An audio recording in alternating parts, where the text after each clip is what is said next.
이 본문의 이야기는 이제 많이 들으셨어서 아실 거라 생각하고 제가 친절하게 오늘 본문을 설명드리지는 못할 것 같아요. 대신에 제가 좀 해석하고 적용한 부분들을 중심으로 좀 말씀을 드리고 싶은데, 먼저 이 시험에 대한 배경을 조금 이해하셔야지 하나님이 이 시험이 우리가 억울하지 않을 것 같아요. 하나님께서 시험한다고 생각하면 마음에 불편함이 생길 수도 있죠. 왜 사람들에게 시험하시나? 그렇게 생각하실 수도 있는데, 좀 시험하시는 그런 배경을 좀 보시려면 이게 1절과 20절에 나오는 그 일 후에라는 단어를 좀 주목해 보셔야 돼요. 오늘 본문을 그 일 후에라는 이렇게 단어로 시작하시고 20절에도 보시면 이 일 후에라는 이렇게 단어를 사용해서 사실은 원어로는 같은 단어예요. 그래서 이 오늘 시험의 사건 이전의 상황과 또 이후의 상황이 개연성이 있음을 저자가 이야기를 하는 거예요. 이게 연결시켜 주는 거죠. 그래서 이런 맥락 속에서 오늘 이 시험의 이야기를 이해해라 라고 저자가 우리에게 친절하게 표시를 이제 해주는 거죠.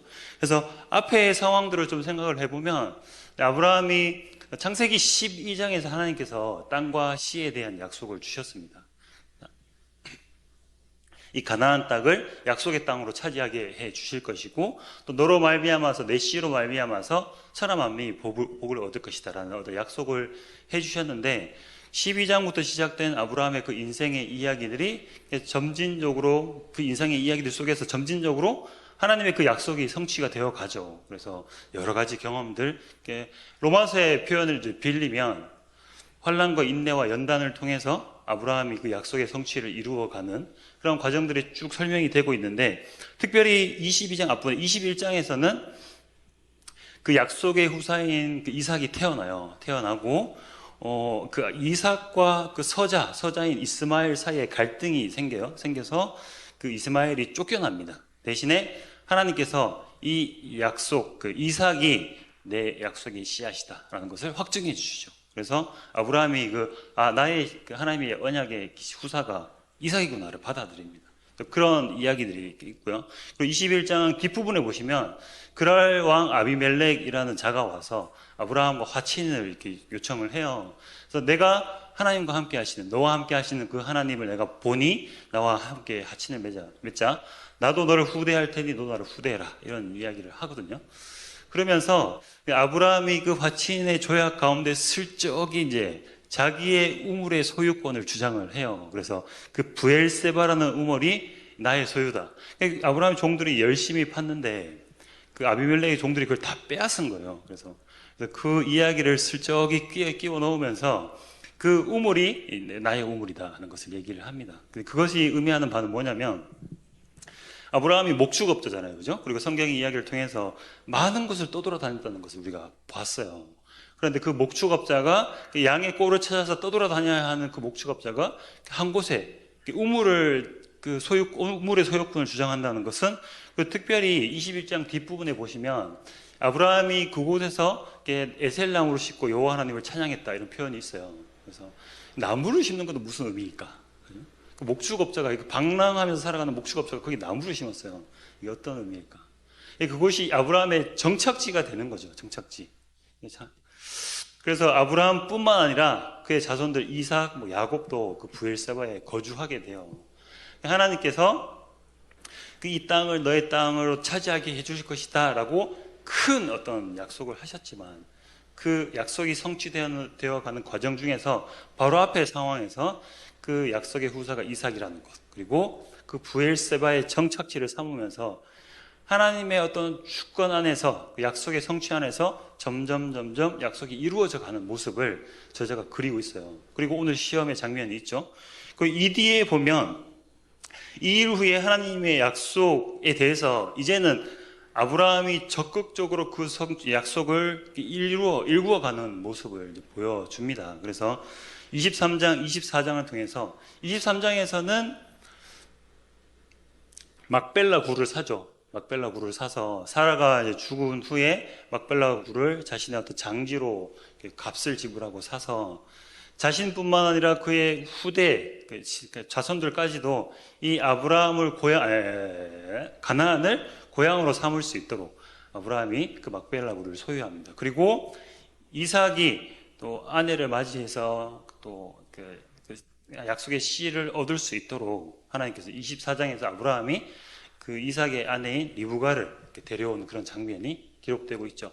그러니까 이런 시험을 기점으로 해서 이제까지는 하나님께서 그런 어떤 약속에 대해서 성실하게 또 신실하게 주권적으로 성취해 오셨다면, 이제는 이 시험을 계기로 아브라함이 주도적으로 그리고 적극적으로 하나님의 그 약속을 일구어가는 그런 전환이 있는 아주 중요한 장면이 오늘 시험의 장면입니다. 그래서 좀 더 그 시험에 대한 내용들을 구체적으로 살펴보면서 우리에게 어떤 의미가 있는지, 특별히 아름드리 교회를 떠나게 되는 저 자신에게 어떤 의미가 있는지를 함께 나눠보겠습니다. 1절을 보시면 아브라함을 하나님께서 시험을 하세요. 아브라함을 부르십니다. 아브라함아 라고 이제 부르시고, 아브라함이 내가 여기 있나이다 라고 대답을 하죠. 그리고 2절에서 하나님께서 아브라함을 시험하시는 그 시험의 내용을 말씀하십니다. 독자 이삭을 데리고 모리아 땅으로 가라. 그리고 내가 지시하는 산에서 그를 번제로 드리라. 슬라이드를 좀 보여주시면, 이 하나님의 명령에서 굉장히 강조되고 있는 부분이 있어요. 두 가지 포인트가 있는데, 첫째는 이삭에 대한 설명, 표현이 굉장히 이제 반복되죠. 여러 가지 모양으로 이삭에 대해서 설명을 하고 있죠. 그러니까 너의 아들, 너의 독자, 그리고 내가 사랑하는 그 아들이라고. 그러니까 단순히 네 아들 이삭을 제물로 드려라 라가 아니라 너의 독자, 그리고 네가 사랑하는 그 아들, 너의 아들을 하나님께 드려라 라고 하나님께서 말씀하시면서 그 아브라함에게 이 이삭의 존재가 얼마나 소중한지를 하나님께서 말씀하고 계시는 거예요. 냉혹한 시험이에요. 어떻게 보면 여러분들 자식들이 있으신 분들은 아시겠지만, 내놓은 자식이 아닌 이상 자식을 번제를 드리려면 자녀를 잡아서 칼로 이렇게 쪼개서 각을 떠서 불로 살라바셔야 되거든요. 이게 굉장히 냉혹한 시험입니다. 그런 아브라함의 마음이 어떠했을지에 대해서, 그리고 이 시험이 얼마나 아브라함의 입장에서 냉혹한 시험인지, 그리고 중요한 시험인지를 성경이 강조하고 있는 거죠. 그리고 반복되는 것이 땅의 그 지역에 대해서 반복이 돼요. The land of 모리아 땅, 그리고 그 산, 특별히 내가 너에게 말한 그 땅, 그 산을 말씀하시면서 그곳에서 이삭을 드려라고 이제 하나님께서 강조를 하시는 거죠. 자, 그러면 이렇게 중요하고 의미 있는, 아브라함에게 의미 있고 중요한 이 시험을 하나님께서 왜 하시는 것일까를 살펴봐야 되겠죠. 하나님께서 아브라함을 시험하시는 목적이 뭘까를 생각해 보면, 성경에서 시험이라는 단어를 두 가지 의미로 사용을 해요. 첫 번째는 템테이션이라고, 자, 우리가 외적인 어떤 상황, 시련, 혹은 우리의 내적인 어떤 유혹, 죄의 유혹, 그리고 육신의 유혹, 이런 것들로 우리가 신앙이 무너질 수 있죠. 그죠? 우리의 신앙에 부정적인 영향을 줄 수 있는 그런 어떤 요소들을 시험, 템테이션이라고 표현합니다. 시험 혹은 유혹이라고 이렇게 표현을 하고요. 또 하나의 표현은 영어로 테스트라는 표현을 사용하는데, 히브리어 원어는 니사라고 표현을 해요. 니사라는 단어가 있어요. 그래서 니사라는 단어가 시험이라는 의미를 가지고 있는데, 모세오경에서 모세가 이 니사라는 단어를 어떻게 사용했는지를 좀 보면 시험에 대한 의미가 좀 더 구체적으로 다가와요. 그래서 출애굽기 15장을 좀 보여주시면, 이스라엘 백성들이 무리해서 여호와께서 그들을 위하여 법도와 율례를 정하시고 그들을 시험하실세라고 할 때 여기 니사라는 단어가 사용되는 거예요. 그리고 이르시되 너희가 너희 하나님 나 여호와의 말을 들어 순종하고 내가 보기에 의를 행하며 내 계명에 귀를 기울이며 모든 규례를 지키면이라고 말씀하시면서 하나님의 말씀에 순종하는지 그렇지 않는지에 대해서 하나님께서 시험하신다고 말씀하세요. 그 출애굽기 15장의 저 장면은 이스라엘 백성들이 출애굽을 하고 나서 처음으로 하나님께 이제 불평하는 장면이에요. 물이 없어서, 물이 없다. 쓴물 때문에. 물이 없다고 불평할 때 하나님께서 그들에게 율례와 법도를 정해주시고 이제 그들이 하나님의 말씀을 따라서 이 광야 여정을 가는지 그렇지 못한지를 지금부터 시험하시는 거예요. 처음으로 그래서 율례와 법도를 주시는 그런 장면인 거죠. 그래서 그때 하나님의 말씀에 듣는지 안 듣는지를 시험하셨고, 출애굽기 16장을 좀 보여주시면 마찬가지로 이제 만나를 통해서 하나님께서 그들을 시험하십니다. 정해진 어떤 원리를 따라서 만나를 주시면서 이같이 하여 그들이 내 율법에 준행하나 아니하나 내가 시험하겠다. 모세의 오경에서 시험하다라는 단어가 사용될 때 그 의미는 하나님의 말씀에 순종하는지 그렇지 않는지를 이제 보는 거예요. 그래서 하나님께서 이 백성이 내 말에 순종하는지 그렇지 않는지를 가늠하실 때, 그런 상황을 허락하실 때 시험이라는 표현을 사용하는 거죠.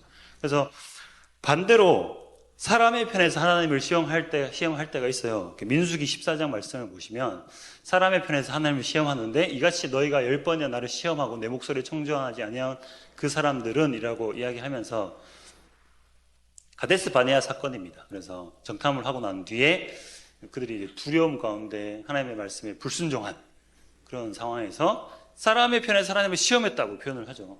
마찬가지로 같은 맥락으로 그 하나님의 말씀에 순종하는지 그렇지 않는지에 대해서 그런 상황을 표현할 때 시험이라고 하나님께서 모세의 오경에서 그렇게 사용됩니다.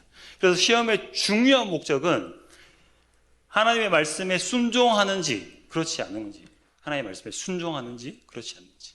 하나님께서 우리를 시험하실 때 그들이 하나님께서 짓궂으신 분이 아니라 그죠? 변덕스러운 분이라서 우리를 시험하는 것이 아니라 그의 백성들이 그의 말씀을 얼마나 순종하는지, 잘 순종하는지 아니면 불순종하는지를 하나님께서 이렇게 확인하시고자 시험하시는 겁니다. 아브라함을 보시면 16절에서 18절에 보시면 내가 이같이 행하여, 하나님께서 아브라함이 순종하신 그런 장면을 이제 확인하시죠. 그리고 18절에서도 내가 나의 말을 준행하였음이라 라고 말씀하시면서 아브라함이 하나님께서 이삭을 제물로 바쳐라, 번제로 드려라 라는 그 말씀에 순종하였음을 확인하셨죠. 자, 하나님의 말씀에 순종하는 것이 성경 전체에서 강조되는 부분이고, 또 하나님 역시도 그 사람을 시험하기까지 내 말에 순종하는지 그렇지 않은지를 확인하시는데, 그 하나님의 말씀에 순종하는 것이 왜 그렇게 중요할까를 생각해 봐야 되겠죠. 왜 하나님의 말씀에 살아가는 게 중요한가? 우리는 너무나 하나님의 말씀에 순종하기 싫잖아요. 저만 그럴 수도 있지만, 아닐 수도 있지만, 하나님의 말씀에 그렇게 순종하며 살아가는 것이 쉬운 일은 아니란 말이에요. 그죠? 그런데 성경은 정말 누누이 우리가 하나님의 말씀에 순종하며 살아가야 한다고 강조를 합니다. 왜 그렇게 강조를 할까를 생각해 보면, 물론 여러 가지 이유가 있겠지만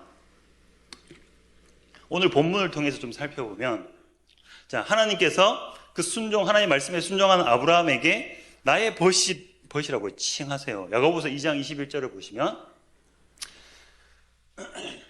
이삭을 제단에 바칠 때 행함으로 의롭다 하심을 받은 것이 아니냐, 내가 보거니와 믿음이 그의 행한 것 같이 이라고, 아브라함이 그렇게 하나님의 명령에 순종하고 행함으로써 하나님께서 의롭다 여겨주심과 더불어서 23절 뒷부분을 보시면 그는 나의 벗이라고 하나님께서 칭하셨다는 걸 이렇게 말씀하시죠. 그는 나의 벗이다. 하나님의 말씀에 순종하는 자를 하나님께서 벗이라고 여겨주시는, 친구다, 그는 나의 친구다 고 여겨주세요. 친구는 어떤 의미가 있을까? 다음 슬라이드 좀 보여주시면, 사람이 친구를 위하여 14절부터 보면 너희는 내가 명하는 대로 행하면 곧 나의 친구다. 마찬가지로 예수님도 하나님의 말씀에 순종하는 자들에 대해서 나의 친구라고 이제 표현을 하고 있죠. 하나님의 말씀에 순종하는 자들에게 나의 친구다라고 말씀을 하시면서, 친구가 가진 특징은 두 가지입니다. 친구가 가진 특징은 13절에 보시면 사람이 친구를 위하여 자기 목숨을 버리면 이보다 더 큰 사랑이 없다. 예수님께서 자기 친구에게 베풀어 주시는 사랑이에요. 예수님께서 자기 친구에게, 자기의 친구라 여겨지는 그들에게, 나의 말씀을 순종함으로 나의 친구라 여겨지는 그분들에게 목숨까지 내어주시면서 큰 사랑을 베풀어 주시는 거죠. 그래서 우리가 하나님의 말씀에 순종할 때 우리가 누릴 수 있는 유익은, 먼저 그 예수 그리스도와 하나님과 친밀한 관계 안에서 그분의 사랑을 덧입을 수 있는 거죠. 우리가 말씀을 순종하며 우리 일상을 살아갈 때 하나님과 가까워지고 그분과의 그 친밀함을 누리고, 뿐만 아니라 사랑이신 그 하나님의 사랑을 우리가 마음껏 누릴 수 있는 거예요. 여러분 말씀에 순종해 보십시오. 그러면 예수님의 사랑을 누리실 수 있을 것입니다. 별로 안 하고 싶으시는데. 자, 그래서 첫 번째는 그 이유고, 두 번째는 15절 뒷부분을 보시면, 자, 종은 주인이 하는 것을 알지 못하지만 친구는 주인이 혹은 아버지가 하는 것을 다 알게 하시겠다고 말씀을 하세요. 그래서 그를 택하시고 그들에게 열매 맺게 하시겠다고 말씀을 하시죠. 그래서 관계적으로는 하나님과 친밀한 그 사랑을 누리겠지만 사역적으로 우리가 하나님 나라의 일에 우리가 초대받는 것입니다. 그래서 하나님 나라에 대한 계획을 우리가 알고 그 부르심을 알고 그분과 함께 동역함으로써, 그분이 택하시 세웠잖아요. 그분과 동역함으로써 열매를 맺어가는 거예요. 하나님 나라를 우리가 일구어 가는 거예요. 하나님께서 완성해 가시는 그 하나님 나라의 그 일에, 그 사역에 우리가 참여하게 되는 거죠. 그래서 우리가 말씀을 순종할 때 우리가 관계의 어떤 기쁨, 하나님과 관계의 기쁨을 누리는 것뿐만 아니라 우리 인생을 향한 하나님의 계획 그리고 부르심, 좀 더 크게는 우리 인생을 통해서 하나님 나라를 완성해 가시는 그 하나님의 계획과 부르심을 우리가 발견하고 알아갈 수 있는 거예요. 하나님께서 나를 당신의 나라를 위해서 어떻게 세우셨는지를 알아가고, 또 그렇게 하나님으로 말미암아서 열매 맺으며 그 하나님 나라의 완성에 우리가 참여할 수 있는 거예요. 그러니까 하나님께서 우리를 통해서 하나님 나라를 완성해 가시는 거예요. 단 그의 말씀에 순종하는 자들을 통해서 이 하나님 나라를 완성해 가는 거죠. 그래서 17절, 18절을 보시면 하나님께서도 그 사역에 하나님께서 아브라함을 참여시키셨어요. 17절, 18절을 보시면 하나님께서 시험에 통과한 아브라함에게 이렇게 축복을 하십니다. 내가 내게 큰 복을 주고 내 씨가 크게 번성하여 하늘의 별과 같고 바다의 모래와 같게 하리니 내 씨가 그 대적의 성문을 차지하리라. 또 내 씨로 말미암아 천하 만민이 복을 받으리니 이는 내가 나의 말을 준행하였음이라고 말씀하시죠. 하나님께서 아브라함이 시험을 통과하시는 것을 보면서 너무 흡족하셔서 기분이 좋으셔서 큰 복을 내리는 건 아니에요. 왜냐하면 여러분들이 제가 이게 읽어드렸을 때 들어보셨지만 익숙하신 말씀이잖아요. 이 말씀은 사실 창세기 12장에서 하나님께서 약속하신 그 약속입니다. 아브라함을 부르실 때 이 약속을 주시고 너로 큰 민족을 이루고 복을 주어서 창대하게 하며 땅의 모든 민족이 너로 복을 얻게 할 것이다. 하나님께서 아브라함을 부르신 그 계획이시죠. 그리고 아브라함을 통해서 완성시켜 가실 하나님 나라에 대한 계획이세요. 단지 근데 12장에서는 계획일 뿐이었어요. 그죠? 하나님 계획일 뿐이었어요. 그러나 아브라함이 하나님의 말씀에 순종해 가는 그 여정을 통해서 또 하나님과 친밀해져 가는 그 과정을 통해서 이제는 오늘 하나님께서 시험하심으로써 확실하게 아브라함이 이 약속과 이 부르심에 참여하는데 중요한 혹은 결정적인 장면이 오늘 이 시험이죠.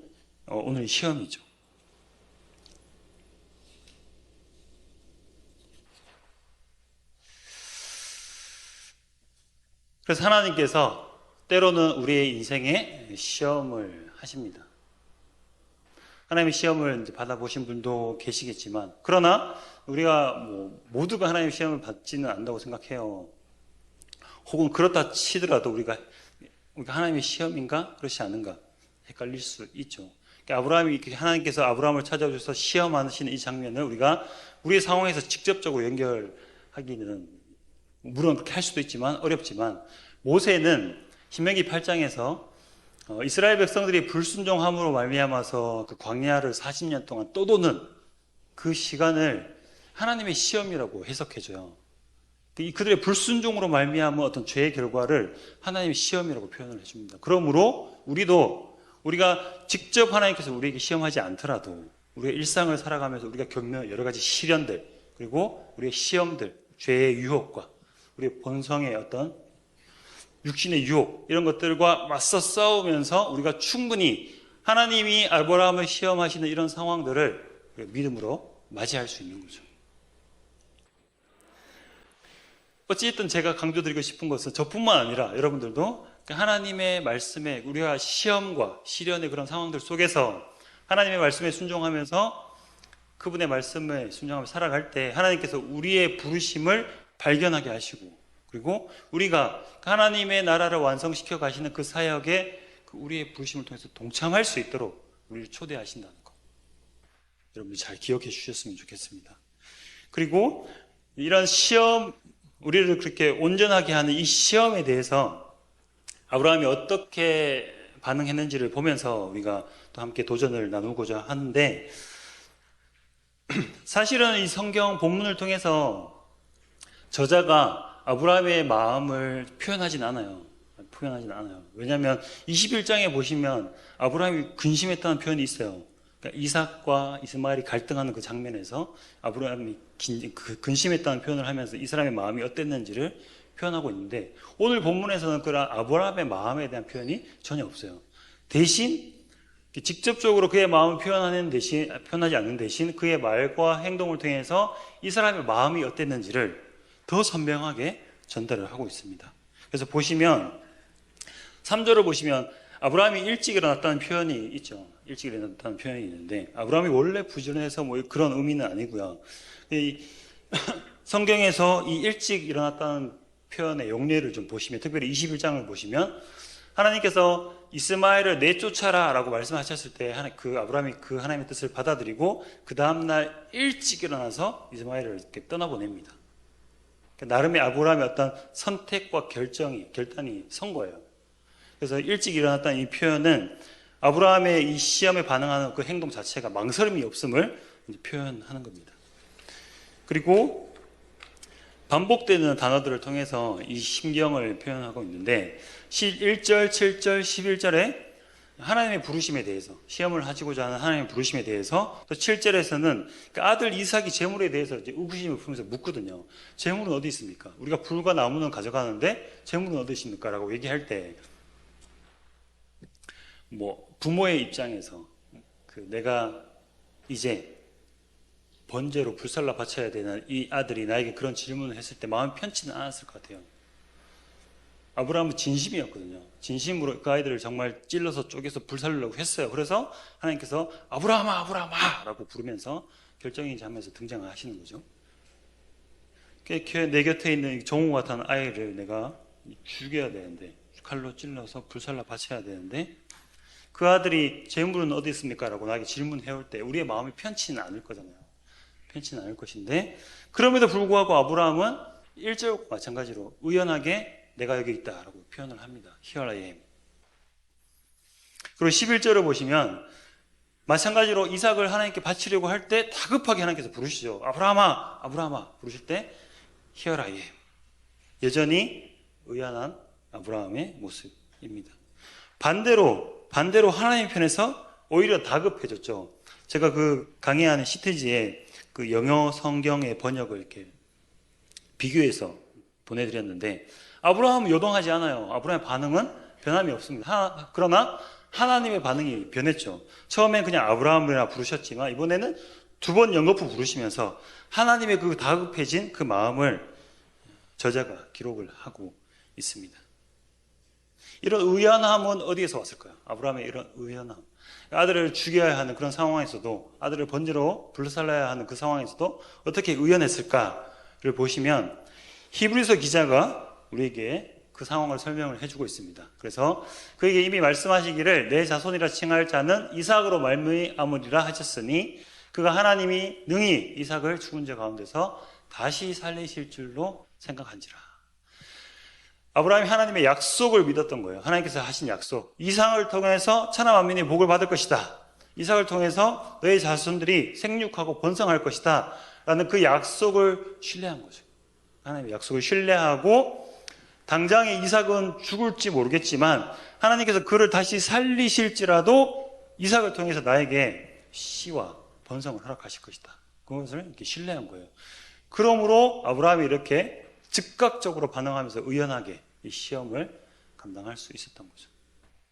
하나님의 말씀에 순종하기 위해서는 우리가 하나님을 신뢰하는, 그분의 약속에 신뢰하는 것이 가장 그 가운데 기준이 되어야 됩니다.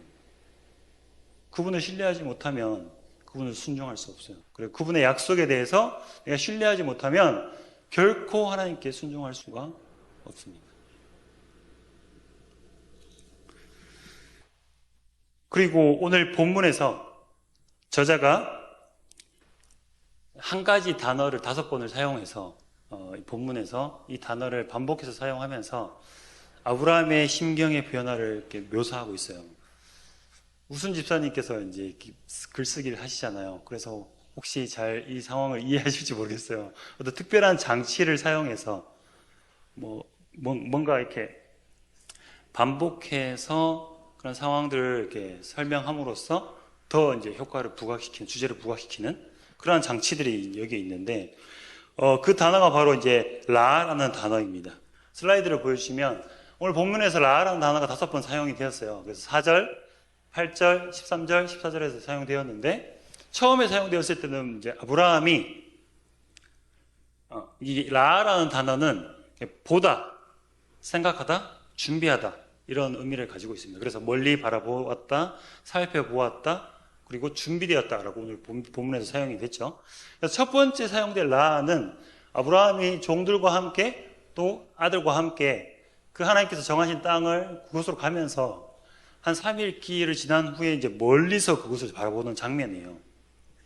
멀리서 바라보는 장면인데, 저 그냥 4절만 보면 아무런 의미가 잘 이렇게 들어오지 않아요. 어떤 의미인지 잘 모르겠어요. 그런데 영어 번역을 좀 보여주시면, 다음 슬라이드 혹시.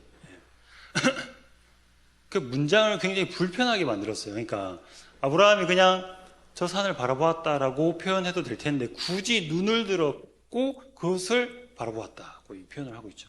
그리고 사실 그 4절에 저 이야기가 문맥상 없어도 아무 상관이 없거든요.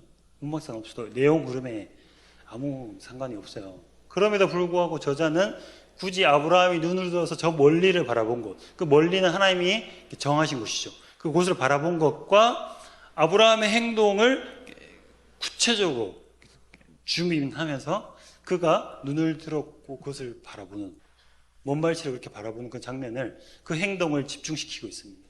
다 의도가 있는 거죠. 아까도 말씀드렸듯이 이 라라는 단어가 이제 보다라는 의미도 있지만 준비하다라는 의미도 있어요. 아마도 아브라함은 이 장면에서 그곳에서 가서 하나님께서 이삭을 위해서 또 나를 위해서 이 시험을 위해서 무엇을 준비하셨을까를 바라보는 것 같아요. 하나님께서 어떻게 준비하셨을까? 좀 이따 다시 말씀드리겠지만 하나님께서 어떻게 준비하셔서 이삭을 통해서 내가 계속해서 그 하나님의 약속을 성취해 갈 수 있도록 도우실까를 바라보았던 것 같습니다.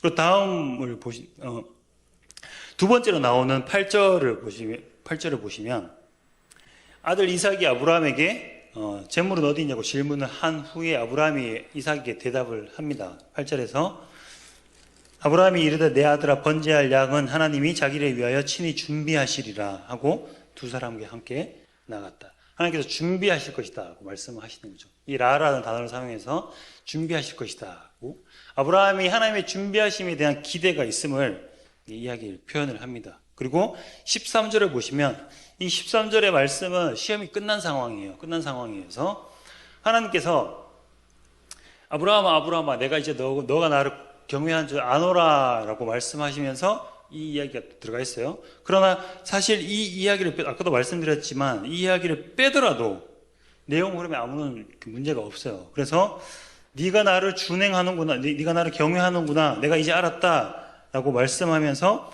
바로 15절로 넘어가도 돼요. 15절로. 그래서 하나님께서 아브라함을 복을 주시는 장면. 사실 서사적, 시간적으로 이게 맞잖아요. 그죠? 하나님께서 멈추시고 복을 주시는.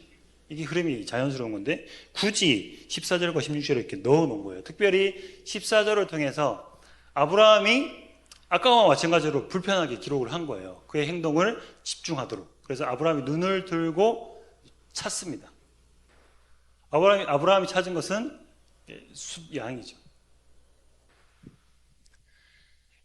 하나님께서 이 이삭을 통해서 나에게 부르심을 이루어 갈 텐데, 그 하나님 나라의 그 부르심에 참여하도록 이루어 갈 텐데, 그러면 이 재단, 이 시험을 통해서 하나님께서 나를 위해서 무엇을 준비해 놓으셨을까? 어떻게 내가 이 이삭을 통해서 하나님의 약속을 계속해서 이루어 갈 수 있을지를 이 사람이 확인하는 장면이에요.